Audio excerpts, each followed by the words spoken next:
नमस्कार मैत्रिणींनो, माझ्या या यूट्यूब चॅनलवरती आपलं सर्वांचं अगदी मनापासून स्वागत आहे। तर आपल्याला आजच्या व्हिडिओमध्ये 38 साईज कटोरी ब्लाऊजची पेपर कटिंग तयार करून घ्यायची आहे। तर त्याच्यासाठी मैत्रिणींनो व्हिडिओ स्किप न करता पूर्ण बघा आणि आवडल्यास नक्की लाईक करून चॅनलला सबस्क्राईब करा। तर मेजरमेंट हे पूर्ण स्क्रीनवरती दाखवलेलं आहे। तर ब्लाऊजची पूर्ण तयार उंची आहे 14 इंच, त्याच्यात 1 इंच प्लस करून आपल्याला 15 इंचावरती 2 खुणा करून घ्यायच्या आहेत आणि ब्लाऊजची पूर्ण उंची टाकून घ्यायची आहे। त्याच्यानंतर मग सरळ रेष ओढून घ्यायची आहे। त्याच्यानंतर केव्हाही शोल्डर आपण मागच्या गळ्यावरती डिपेंड असतं, म्हणून मग मागचा गळा किती खोल आहे ह्या मापानुसार आपल्याला शोल्डर कमी किंवा जास्त घ्यायचं आहे। तर इथं शोल्डर घेतलं आहे 5.5 इंच, कारण मागच्या गळ्याची उंची कमीच आहे। त्याच्यानंतर मुंडा घेतला 6 इंच। तर बघू शकतात मुंडा घेतला 6 इंच। त्याच्यानंतर पुढे 6 इंचावरती पुन्हा एक पॉईंट देऊन आणि मुंड्याचा शेप देण्यासाठी सरळ रेष ओढून घेतली। नंतर मागच्या मुंड्याचा शेप देण्यासाठी अर्धा इंचावरती तिरकस पॉईंट देऊन आणि तिरकस रेषा आखून घेतली। नंतर मग आपल्याला छातीचा चौथा भाग टाकून घ्यायचा आहे। तर छाती आहे 38 इंच, तर 38चा चौथा भाग येतो 9.5 इंच। तर आपल्याला इथं 9.5 इंच बरोबर छातीचा चौथा भाग आणि त्याच्या पुढे 1.5 इंच शिलाई मार्जिन टाकून घ्यायचं आहे। त्याच्यानंतर मग आपल्याला कमरेचा चौथा भाग घ्यायचा आहे। तर कमर आहे 33 इंच, तर 33चा चौथा भाग येतो 8.25 इंच। त्याच्यामध्ये मागचा 1 इंचाचा टक्स आणि त्याच्या पुढे लगेचच 1.5 इंच शिलाई मार्जिन, अशा पद्धतीने ही मापं टाकून घ्यायची। नंतर मग गळा किती इंचावरती ओपन करायचा आहे, तर आपल्याला ब्लाऊजची जी काही शोल्डर पट्टी आहे ती किती इंचाची आहे हे सुद्धा लक्षात ठेवायचं आणि त्या मापानुसार गळा ओपन करायचा। तर इथं मी 2.25 इंचावरती गळा ओपन केला। तर मागच्या गळ्याची खोली आहे 6.5 इंच, वरच्या बाजूला अर्धा इंच शिलाई मार्जिन लागेल, म्हणून 7 इंचावरती ह्या पद्धतीने खून करून आणि चौकोन आखून घेतला। खालच्या बाजूला 3 इंच घेतला आणि वरच्या बाजूला 2.25 इंच। त्याच्यानंतर मागचा जो काही टक्स आहे तो ह्या पद्धतीने टाकून घेतला। तर जो काही गळा आहे तो गळा थोडा लहान असल्यामुळे 5.5 इंचाचा हुबा टक्स घेतला। त्याच्यानंतर जेव्हा टक्स देतो म्हणून खालचं अंतर तिरकं होतं, म्हणून या पद्धतीने अर्धा इंचावरती तिरकस रेषा ओढून घेतली आणि हा भाग आपल्याला शिलाईमध्ये पकडायचा नसतो। मागचा गळा 6.5 इंचाचा आहे, म्हणून इथं 1.25 इंच अंतर न घेता मी 1.5 इंच अंतर घेतलं। जर मागच्या गळ्याची खोली थोडी जास्त असली तर आपल्याला 1.5 इंच न घेता 2.25 इंच अंतर घ्यायचं असतं। नंतर मग 1.5 इंचावरती पॉईंट देऊन आणि ह्या पद्धतीने मागच्या मुंड्याचा शेप देऊन घ्यायचा। त्याच्यानंतर खालच्या बाजूला 1.5 इंचावरती तिरकस रेषा ओढून घ्यायची। त्याच्यानंतर मग मुंड्याला वरच्या बाजूला अर्धा इंच शिलाई मार्जिन सोडून आणि जो काही मुंडा राऊंड आहे तो आपल्याला चेक करून घ्यायचा आहे। तर तो इथं आलेला आहे 8.25 इंच। त्याच्यानंतर मग तो चेक करून घ्यायचा, तर तो 16.5 इंच आहे। तर एक लाईन मागे पुढे झाली तर काहीही हरकत नाही। तर बघू शकतात शोल्डर घेतलं 5.5 इंच आणि मुंडा घेतला 6 इंच। तयार उंची आहे 14 इंच, त्याच्यात 1 इंच प्लस करून 15 इंचावरती पूर्ण उंची घेतली। मागचा जो काही टक्स मी खुणा करून घेतला ते आपल्याला शिलाईमध्ये पकडायचं नाही, परंतु मग मागची साईड आणि पुढची साईड आपण सोबतच कटिंग करत आहोत। त्याच्यानंतर मग ते दोघंही बाजू वेगवेगळ्या करून झाल्यानंतर मग मागच्या साईडला आपण जो काही टक्स दिलेला आहे तो आपल्याला कट करायचा आहे। तर बघू शकतात ह्या पद्धतीने कट करून घेतला। गळ्याची खोली थोडी कमी असल्यामुळे शोल्डर उतारसुद्धा दिलेला नाही।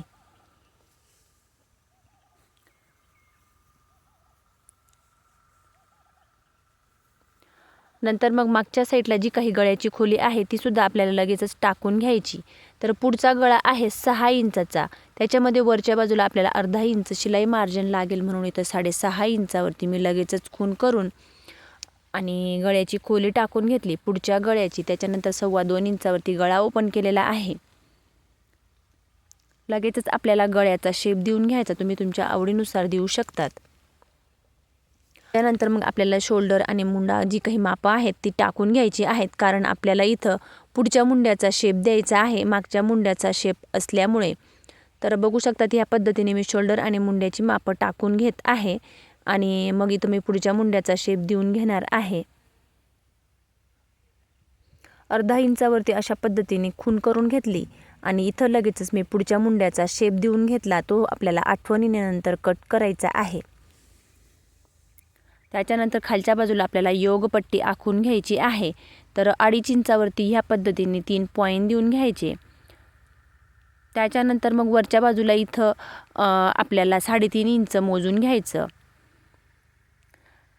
सर्वात आधी 2.5 इंच जे काही अंतर मोजून घेतलं ते अशा पद्धतीने सरळ रेष ओढून घ्यायची, किंवा डायरेक्ट आपण शेप देऊन घेतला योगपट्टीचा तरी देखील चालेल, किंवा मग ह्या पद्धतीने 2.5 इंच मोजून आणि पुन्हा मग तिरकस रेषा ओढून घ्यायची. खालच्या बाजूला 1/2 इंच किंवा मग 1 लाईन इतका गोल शेप देऊन घ्यायचा, जेणेकरून जी काही कटोरी आहे ती छान बसते. 38 साईज असल्यामुळे कटोरी घेतली 6.25 इंच. 6.25 इंचावरती 2 पॉईंट देऊन घ्यायचे. त्याच्यानंतर गळ्यापासून 1 इंच किंवा 1.25 इंचावरती आपल्याला 1 पॉईंट देऊन घ्यायचा. जिथं आपण मागच्या मुंड्याचा शेप दिलेला आहे तिथून 2.5 इंचावरती सुद्धा पॉईंट देऊन घेतला आणि या पद्धतीने कटोरीचा शेप देऊन घ्यायचा आहे. अशा पद्धतीने कटोरीला पॉईंट देऊन आणि सर्व पॉईंट जोडून घेतले आणि कटोरीचा लगेचच शेप देऊन घेतला. मागच्या साईडला आपण 1/2 इंचावरती अशा पद्धतीने तिरकस उतार दिलेला आहे, तो इथं आपल्याला कट करून घ्यायचा आहे, जेणेकरून मागची साईड आणि पुढची साईड कमी जास्त होणार नाही. तर बघू शकतात कटोरी जी काही 6.25 इंच आहे तर 3 इंच आणि 1 पॉईंट अशा पद्धतीने कटोरीचा मध्य सेंटरसुद्धा काढून घेतला. त्याच्यानंतर जी काही मापं आहेत ही मी ह्या पद्धतीने बरोबर चेक करून घेतली.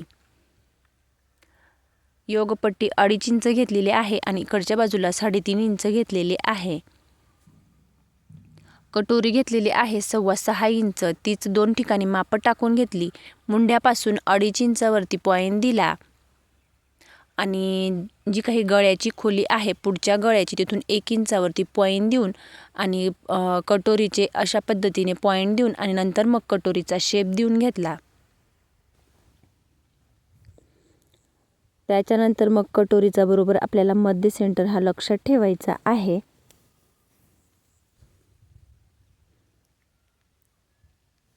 नंतर मग हे पार्ट आपल्याला सर्व वेगवेगळे करून घ्यायचे आहे. त्याच्यासाठी आपल्याला योगपट्टी आणि कटोरी ही वाढवून घ्यायची असते. आणि जो काही साईड बेल्ट आहे तो तर आपला ऑलरेडी तयारच झालेला असतो, परंतु मग त्याला जो काही आपण पुढच्या मुंड्याचा शेप दिलेला आहे तो शेपसुद्धा आपल्याला आठवणीने लगेचच कट करून घ्यायचा. हे पार्ट वेगवेगळे करून झाल्यानंतर सर्वात आधी आपल्याला योगपट्टी आहे ती वाढवून घ्यायची आहे. तर योगपट्टी मी 1.25 इंचांनी वाढवून घेत आहे. जर तुम्ही जितकं शिलाई मार्जिन 1 इंच घेतलं किंवा 1.25 इंच घेतलं तर शिलाईमध्ये ते पूर्ण आपल्याला दाबायचं आहे, जेणेकरून मग पार्ट हे कमी जास्त होत नसतात. तर 1.25 इंच वाढवून घेतलं आणि लगेचच आपल्याला ती वेगळी करून घ्यायची आहे. त्याच्यानंतर मग आपल्याला जी काही कटोरी आहे कटोरी वाढवून घ्यायची आहे. तर सर्वात आधी कटोरी अशा पद्धतीने फोल्ड करून तिचा मध्य सेंटर काढून घ्यायचा. नंतर मग आपल्याला कटोरी वाढवण्यासाठी पेपरवरती 1.5 इंच अंतर मी मोजून घेत आहे. मोठी साईज असल्यामुळे मग 1.5 इंच अंतर घेतलं. लहान साईजमध्ये आपण 1 इंच किंवा 1.25 इंच घ्यायचं असतं. या पद्धतीने चेक करून घेतलं. त्याच्यानंतर मग इथं बघू शकतात मध्य सेंटरपासून खालच्या बाजूचं ते 1.25 इंच योगपट्टीला शेप दिलेला होता ते, आणि त्याच्यानंतर वरच्या बाजूला 1.25 इंच असं 1/2 इंचावरती तिरकस अशा पद्धतीने आखून हे आपल्याला कट करून घ्यायचं. अशा पद्धतीने कटोरी कट केली. त्याच्यानंतर 1.5 इंच अंतर मोजून घेतलं. त्याच्यावरती ह्या पद्धतीने आपल्याला बरोबर ठेवून घ्यायची आणि आहे तशीच आपल्याला पूर्ण कॉपी करून घ्यायची आहे. त्याच्यानंतर मग इथं आपल्याला सर्व बाजूंनी अंतर वाढवून घ्यायचं असतं. तर बघू शकतात पुढे किती अंतर मी वाढवून घेत आहे. तर आहे तशीच पूर्ण आधी कॉपी करून घेतली.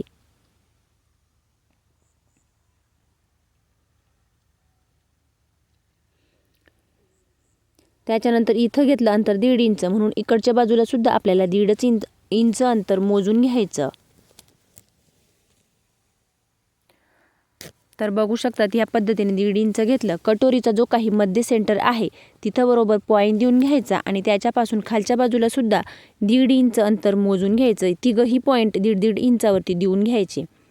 त्याच्यानंतर आयहुकसाठी 1.25 इंच अंतर मोजून घेतलं. त्याच्यानंतर हे अंतर मोजून घेतलं आहे 5.5 इंच. तर 1.25 इंचापासून ह्या पॉईंटपासून इकडच्या बाजूला 5.5 इंचावरती ह्या पद्धतीने खूण करून घ्यायची आणि मग हे तिघही पॉईंट आपल्याला जोडून घ्यायचे. वरच्या बाजूला सुद्धा अर्धा इंच किंवा मग पाव इंच इतकं शिलाई मार्जिन वाढवून घ्यायचं आणि त्याच्यानंतर इथं फक्त आपल्याला शिलाई मार्जिन घ्यायचं आहे. त्याच्यानंतर खालच्या बाजूला तिरकस या पद्धतीने आपल्याला कटोरीचा शेप देऊन घ्यायचा आणि जे काही पॉईंट देऊन घेतलेले आहेत 1.5 इंचावरती ते आपल्याला सर्व ह्या पद्धतीने जोडून घ्यायचे. तर फायनल आपली ही कटोरी पूर्ण वाढवून झालेली आहे. तर अगदी सोपी अशी पद्धत आहे. तिघही बाजूंना 1.5 इंच अंतर वाढवून घेतलं. वरच्या बाजूला पाव इंच आणि शिलाई मार्जिनसाठी कोण्यावरती अर्धा इंच किंवा 3 लाईन इतकं घेतलं तरी देखील चालेल. त्याच्यानंतर कटोरी कट करून खालच्या बाजूचा आपल्याला टक्स देऊन घ्यायचा आहे.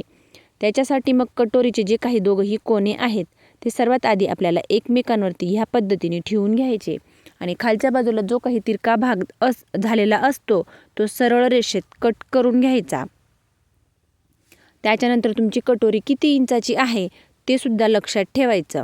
तर सर्वात आधी शिलाई मार्जिन सोडून दिलं. कटोरी आहे 6.25 इंचाची म्हणून 3 इंच आणि त्याच्या पुढे 1 लाईन इतकं अंतरावरती कटोरीचा मग दुसरा भाग घेतला. नंतर मग उभा टक्स घेतला 2.25 इंच किंवा मग 2.5 इंच घेतला तरी देखील चालेल आणि ह्या पद्धतीने कटोरीचा बरोबर मी टक्स मारून घेतला तर खूप छान अशी गोल कटोरी झालेली आहे. तर बघू शकतात शिलाई झाल्यानंतर अगदी परफेक्ट अशी होणार आहे, कुठेही कमी किंवा जास्त होणार नाही. ह्या पद्धतीने तुम्ही सुद्धा एकदा नक्की ट्राय करून बघा आणि कमी जास्त झालं तर मग ते आपल्या शिलाईवरती डिपेंड असतं. जर नवीन शिकत असणार तर कमी जास्तचा प्रॉब्लेम हा येऊ शकतो. त्याच्यानंतर बाही कटिंग करून घ्यायची आहे. तर बाही आहे 7 इंचाची, त्याच्यामध्ये 1 इंच प्लस करून 8 इंचावरती सर्वात आधी 2 खुणा करून घ्यायच्या. बाहीची पूर्ण उंची आहे 7 इंच.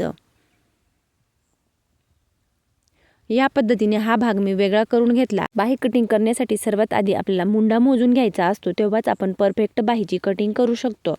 तर बघू शकतात या पद्धतीने वरच्या बाजूला जे काही अर्धा इंच शिलाई मार्जिन आहे ते मी इथं पकडून तुम्हाला दाखवते. तर मुंडा किती आलेला आहे तर तो आलेला आहे 8.25 इंच. तर मी वरच्या बाजूचं अर्धा इंच शिलाई मार्जिन सोडून आणि मग मुंडा मोजून घेणार आहे. तर ते अंतर येतं 8.25 इंच.